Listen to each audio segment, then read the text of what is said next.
for me it was David, my oldest brother, and Edgar, middle brother. They were always playing sports, always playing baseball.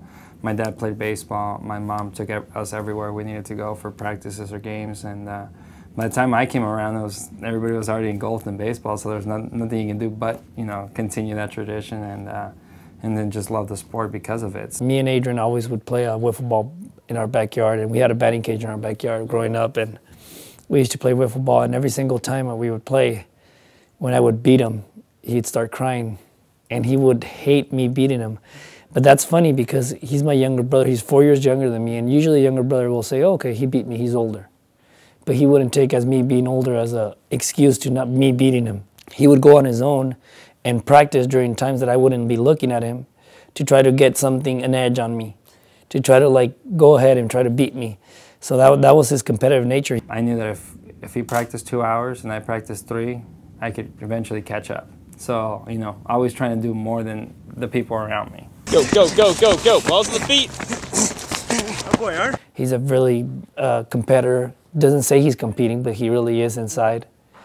Like right when we were running today, he says he's not competing, but when somebody goes ahead of him, he is pushing himself even more.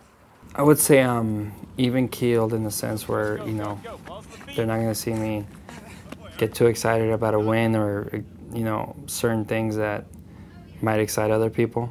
And they're not going to see me slam my helmet or yell, stuff if I don't come through in a situation that, is a pretty important situation. I'm going to be frustrated, but I'm not going to show it. You'll see that I'm disappointed and I'm mad that I didn't come through, but at the same time, I'm not going to, show it emotionally.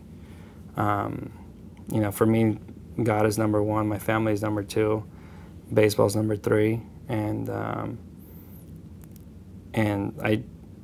you can ask my wife, and everybody that's been around me, I put 110% into baseball. That's what I do, and I love it. Big smiles, that's perfect. I'm excited about the move. I'm excited about, playing for an organization with so much history and, such a great team and such great expectations because, our number 1 goal every year in and year out is to win the World Series. And when you know that, at least on paper, you have a very, very good chance of winning the World Series, you can't help but to get excited about it. And having some great teammates and guys that, I've always enjoyed watching play and being able to play with them now, it's going to be a great experience. I have a very strong feeling, and I know that I'm going to be 100% opening day. You don't want to rush anything, which I haven't, and so in a way I'm kind of backed off at times because I'm ahead. And so you want to back off just to make sure that everything that, there's a process to healing. You can't speed up healing. And so, you just take it as it is, but, I had the surgery when I had it because I knew that would give me a chance to play opening day. Tonight is all about San Diego and Adrian and his family's commitment to his hometown.